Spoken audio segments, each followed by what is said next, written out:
Hello and welcome back to Let's Talk More on Monday. As always, I'm your intrepid host, Chloe, and we are continuing our Issue 10 Influence Contributor Chat series. So, for those of you that have been with us for a while, we always sit down with the contributors for our magazine and we talk about what their pieces mean, how they came together, and how it contributes to the overall theme of the issue that was published. So, we came out with our spring issue, which is all about influence, and I am joined today by Faith Peebles, who wrote a wonderful piece for issue 10. So welcome, Faith. Thanks for being here. Thank you for having me, Chloe. I'm super excited to be here. Yes, we are so glad when we get to sit down with our contributors and find out what their pieces mean to them and how they all came together.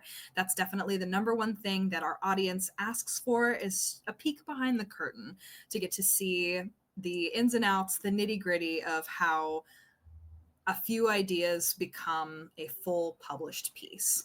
So let's get into it a little bit. Faith, you have been with us on the podcast before, but for people who may not have listened to that episode, haven't been with us for as long, will you introduce yourself, who you are, what you do? Absolutely. Absolutely. Yeah, I wrote for issue 5, which feels like forever ago now. So Right? that was a long time ago, a long time ago. Hi everyone, I'm Faith Peebles. I'm about to be graduating from Indiana University in, I don't know when this is going to air, but right now, 3 days from Oh my now. gosh, Oh, congratulations. thank you. Thank you.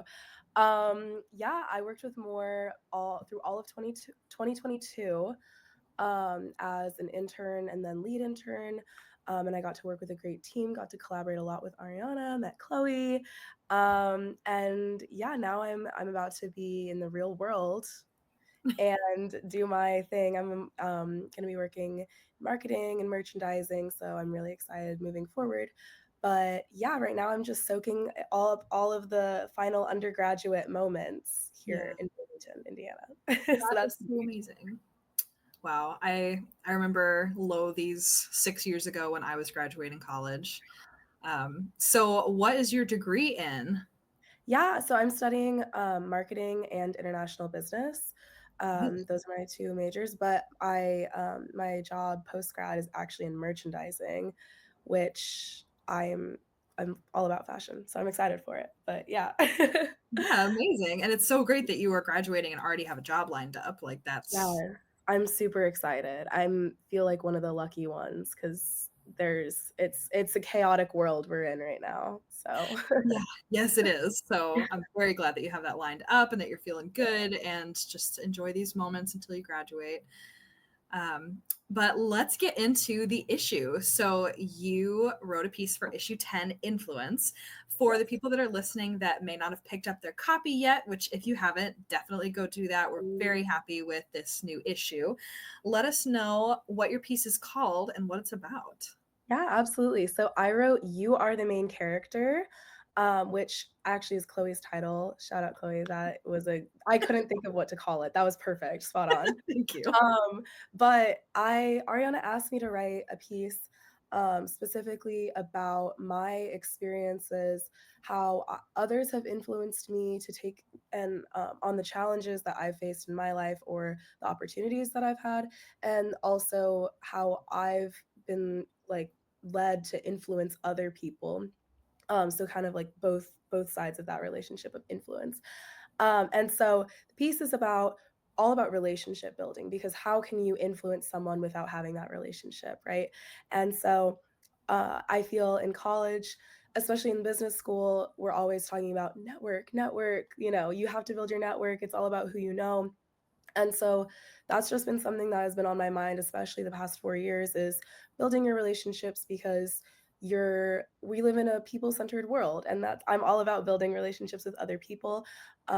That's just the way that I've always been able to grow, is by learning from others and then being able to convey that knowledge. So yeah, it's all about taking advantage of the relationships that you have with others and going out of your comfort zone, especially like with meeting new people, or joining new organizations, or taking advantage of experiences that you might be a little too timid originally to take advantage of, but ultimately that's what leads you to grow so much. So that's pretty much the piece, and like the main character part kind of comes in because when we look at popular media, blockbuster movies, it's so easy to stereotype yourself into a different category because all of these characters are, the nerd, the popular jock, or whatever.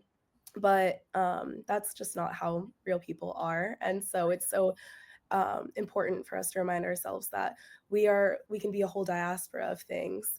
That's what makes us unique and awesome. So yeah. Yeah, well said. I couldn't agree more. I think what makes people so fascinating is how multifaceted they are. And, Absolutely. the more that we think about that when we produce things like writing stories, making art, doing marketing, any of that, like the more we can keep that in our minds, the more we're going to appeal to the most Hmm. people. Yeah. Absolutely.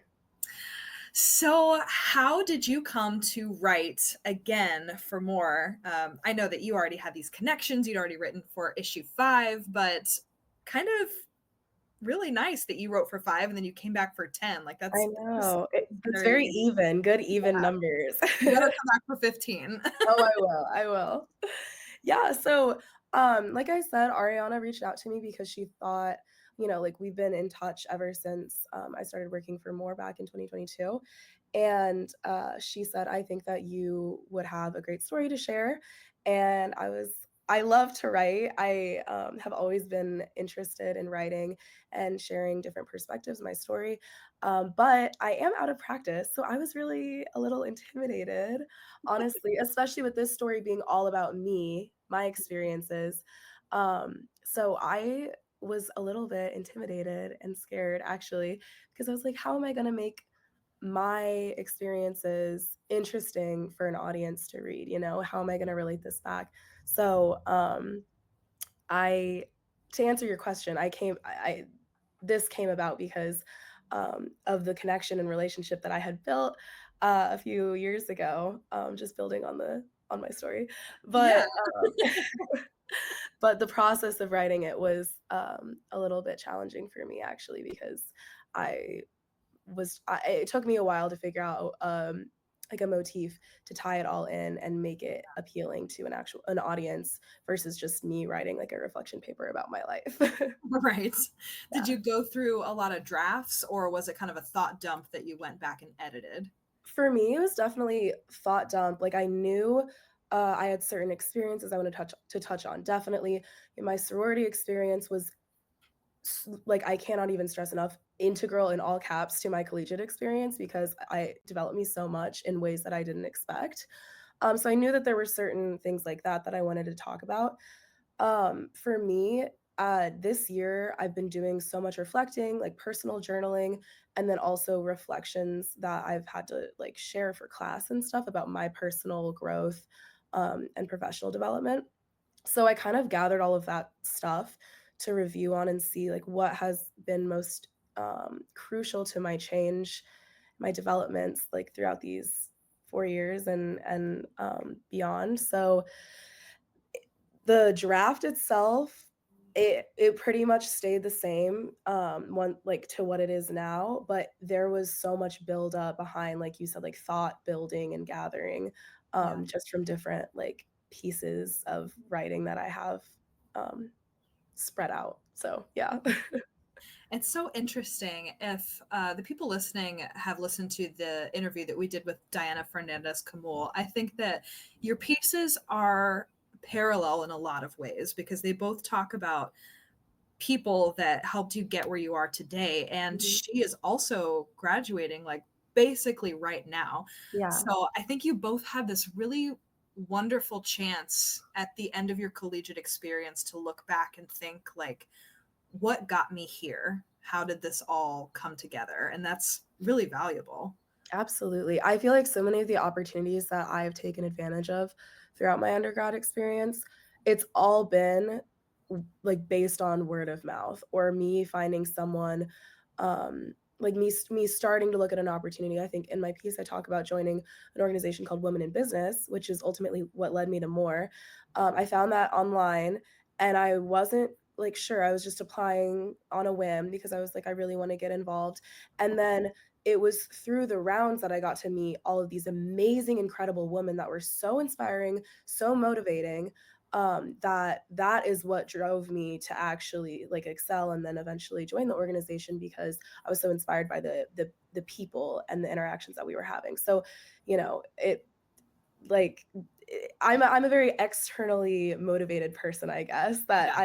I love the people connection, and that I think is what is really beautiful about like humanity in general. I agree. I also think it's a huge driving force for more. I think there's definitely a sense of built-in community when you are involved with more and in any way contributing, photographing, interning. It just connects you with this huge group of like-minded people that are also hoping to share opportunities and promote marginalized voices. And yeah, I think that has been one of the things that I've definitely valued the most is getting to know people that also have these goals in mind. I agree. It's such a special feeling to be in such an intentional space like more because, it in today's day and age, like scrolling on social media, doom scrolling, there's literally a word for it, and you just feel so down on yourself. But then when you step into a space hosted by some place as great as something hosted by more, and you get to meet so many inspiring people, like that's what it's all about. Yeah. That's what we're here for. So I Yes. agree. So you mentioned your collegiate experience, your involvement in Greek life, and you write about it in your article. But for our audience that hasn't read it yet, tell me a little bit more about your sorority experience. Yeah, absolutely. So, back when I was a freshman in 2021, I had no intention of joining Greek life. Like, it just wasn't a space that I was familiar with. My mom, like, she immigrated from Korea to the United States directly after going to college in Korea. So, like, I wasn't sure about that Yeah. realm. But one of my friends in my classes told me that she was going to go through recruitment. She said, "You should just try it. Like, I know. I think you would like it." I was like, "Ah, whatever." Flash flash forward, she actually is my best friend, my roommate, the one who I went to Berlin with. We ended up being in the same sorority, which just like by chance, we never talked about it, never like discussed, Just worked but out that way. it just worked out that way, which That's I great. don't know. I also think that that speaks for the power of, like, people and taking advantage of opportunities because, like, holy cow, I can't believe that happened. But he convinced me. I did it. Absolutely found my place, like, fell in love with the sorority that I joined, like, felt so welcomed and, like, excited, but also super anxious about it because it was such a new space, something that I wasn't familiar with. And then my sophomore year, I moved into the house and, experienced, like, an act of racism, just in, like, a comment made to me or made about me, and it was dealt with very quickly. She was no long like, she was removed from the sorority, but it just made me rethink my space, Mhm. and where I belong, like, where I fit into this community. And I felt like I had 2 options, which were either to get super involved and, take on the task of, like, changing the culture, which is daunting. Like, it seems noble, but really, is that my responsibility to challenge a structure that is built on norms of whiteness? Right. That was one option. The other option is just, should I just explore other avenues, like stay involved in the sorority, but find other niches on campus to explore. And I decided that I would run for president because I was like, Why not? whatever, I'm gonna just do my thing, I guess. So I did that, had the most amazing leadership development experience of my life doing that, met my absolute best friends ever, like working on my executive board, great experience, had the best alumni support, honestly, like could rave and rave about it. And I know that I am absolutely a better person for it. And yeah, just the pivot that I made from that scenario, not to say that you always have to be the bigger person when experiencing something like that, because hello, like that's not on us to try to turn something around. But that was my experience in my sorority, and